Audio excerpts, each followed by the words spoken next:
네, 김학규 원장님. 네. 그 감정원이 이제 발표하는 집값 통계 동향 관련해서 뭐 해마다 국감때 지적이 있고 저도 작년에 그 지적을 했더니 표본을 이제 올해 좀 늘렸다는 거 아닙니까? 근데도 불구하고 오늘 이제 많은 질의가 있죠. 그러니까 여전히 실거래 상황을 반영하고 있지 못하기 때문에 오늘 좀 지적들이 있지 않았습니까? 네. 제가 지금 표 한번 보시죠. 좀 더 구체적으로 말씀을 드리려고 준비한 표입니다.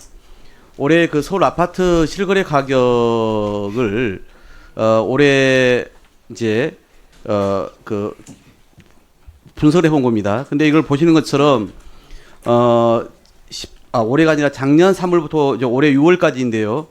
실거래 지수하고 동향조사 지수의 변화를 보시면 올해 3월을 분기로 해서 이게 이제 실거래가는 올라가고 동향조사는 내려오지 않습니까? 그죠? 예. 근데 당시에 이 문제에 대해서 전혀 다르게 그 발표를 했고요. 그 다음 표 하나 좀 볼게요.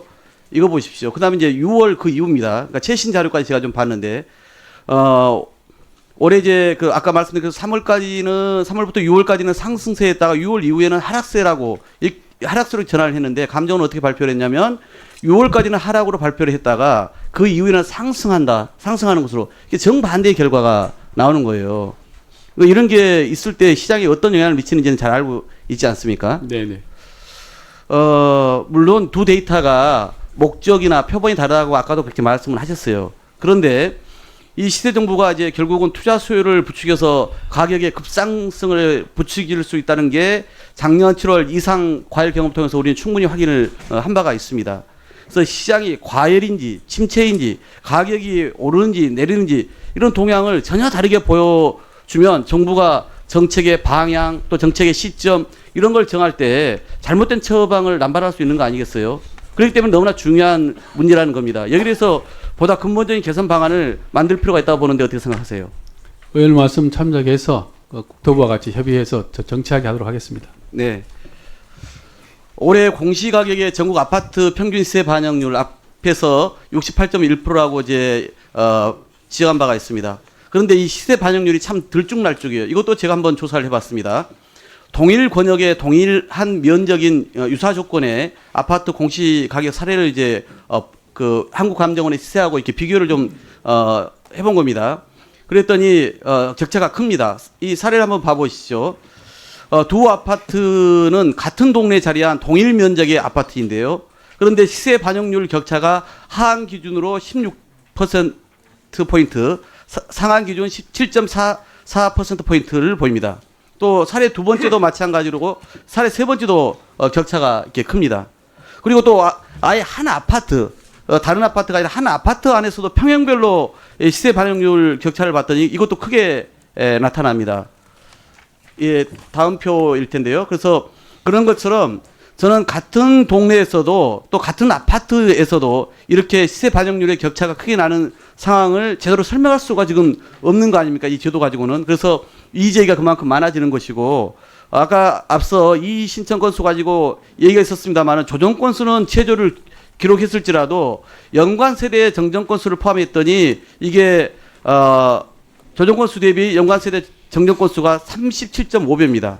그래서 저는 이렇게 이제 불필요한 번복이나 또 소모적인 갈등을 없애기 위해서는 공시가격 투명성을 제고할 수 있는 특단의 대책이 필요하다라고 봅니다. 그래서 아까도 지적 나온 것 같은데 이 공시가격 공시위원회 부동산 가격 공시위원회 있지 않습니까? 이 회의록들을 공개를 하시고 심사 과정의 불투명성을 제거하는 것이 그래서 이 신청 조정이나 이 방금 제가 얘기한 연관 세대 정정에 대한 심의도 명확하게 기록을 남기는 것이 옳다고 생각하는데 여기에 대한 의견 좀 주십시오.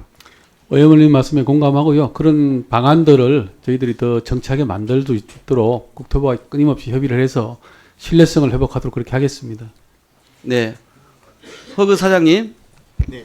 이건 아마 이제 잘 안 보일 텐데요. 어제 우리 보좌관이 현장에 가서 이걸 받아온 건데 지금 PPT로 다른 곳에 이제 사진을 좀 보여주고 있습니다. 여기 보면 이렇게 되어 있어요. 6천에 2채, 수익률 16% 확정. 그리고 그 밑에 뭐라고 써 있냐면 10년 임대보장 증서 발행 이렇게 되어 있습니다. 이걸로만 보면은 허그의 임대보장 증서로 인해서 보증금 1,000만 원과 월세 60만 원 보장해 준다 이렇게 지금 읽혀지지 않습니까? 네, 그렇습니다. 그렇죠. 예. 이거 말고도요 보면 허그와 업무 등록해서 최대 10년 임대 보장이 되어 있고 또 투자자들은 공실 부담 없이 안정적인 수익 추구가 가능하다. 이런 이제 광고 문구로 이렇게 막 도배되어 있는 것들이 너무나 넘쳐납니다 지금. 네. 이거 좀 상황 좀 알고 계신가요? 예, 그 지방에도 있고 서울에도 있고 그 허위 광고들이 있고요. 그런 것 때문에 지금 소비자들이 피해를 보는 경우가 있다고. 근데 허그가 듣고 있습니다. 발행하는 이 임대관리 임대료 보증 상품 이게 연속 3개월 연체할 경우에 이 허그에서 최대 3개월까지의 임대료를 지급하는 것인 거죠. 네, 그렇습니다. 그러니까 수익률을 뭐 특정해서 보장해 주는 건 아니지 않습니까? 네, 그런 건 아닌 걸로 알고. 근데 이 광고하는 업체들이 실제 보증을 한 실적들이 있습니까?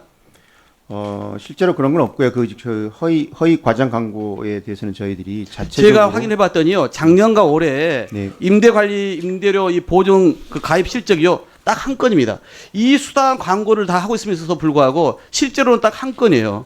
신청이. 네. 이런 상황입니다. 이거 어떻게 단속을 할 거예요? 허구에 이 문제를 좀 저희가 지적을 했더니 관련해서 처분 권한이 없다. 이렇게 손 놓고 있어서 되겠습니까? 결국 나중에 피해자들은 다 우리 소비자 국민들이 될 텐데요. 예, 말씀 주신 지적을 저희들이 깊이 알고 있고요. 저희들이 자체적으로 정정 광고 그리고 또 여러 가지 정보를 제공하고 모니터링도 실시해서 그런 피해자가 생기지 않도록 최선을 다하겠습니다.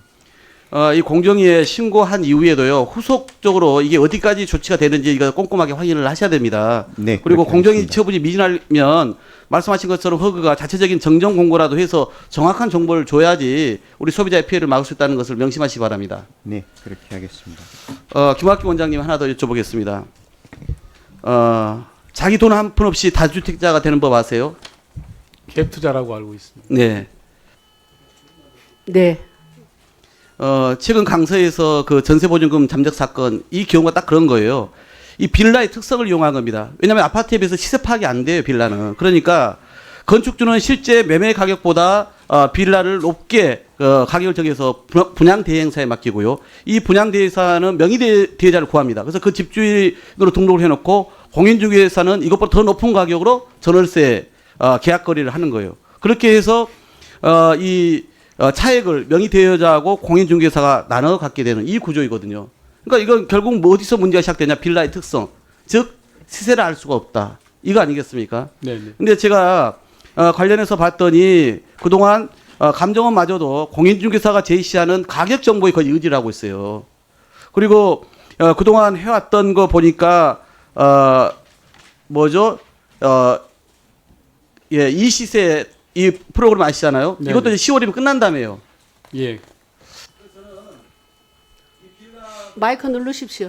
예, 빌라의 그 깜깜이 시세로 인해서 세입자들이 깡통 주택에 들어갈 위험성이 커지고 또 보증보험 가입이나 대출의 문턱도 높은 상황 아닙니까? 그렇기 때문에 감정원이 이제 그동안 그 금융권에 제공했던 이 빌라 포함한 시세 있잖아요. 이것을 국민들에게 무료로 제공을 하는 방법이 저는 있다 생각합니다. 네네. 그래서 그러면 이제 그 협회에서도 문제를 제기를 못할 거 아닙니까? 무료로 제공하는 것에 대해서는. 네네. 그래서 그렇게 해서 깡통 주택의 위험성을 줄여야 한다 보는데 어떻게 생각하십니까? 전적으로 동의를 하고요. 방법에 대해서는 국토부와 같이 협의를 해보도록 하겠습니다. 서울시가 마침 지난해 또 용역을 하고 있는 게 있어요. 이 관련해서 그거 좀 적극적으로 서울시하고 좀 연계해 가지고요. 이런 빌라도 좀 이렇게 정확한 정보를 제공할 수 있도록 조치를 취해 주시기 바랍니다. 예, 그렇게 하겠습니다.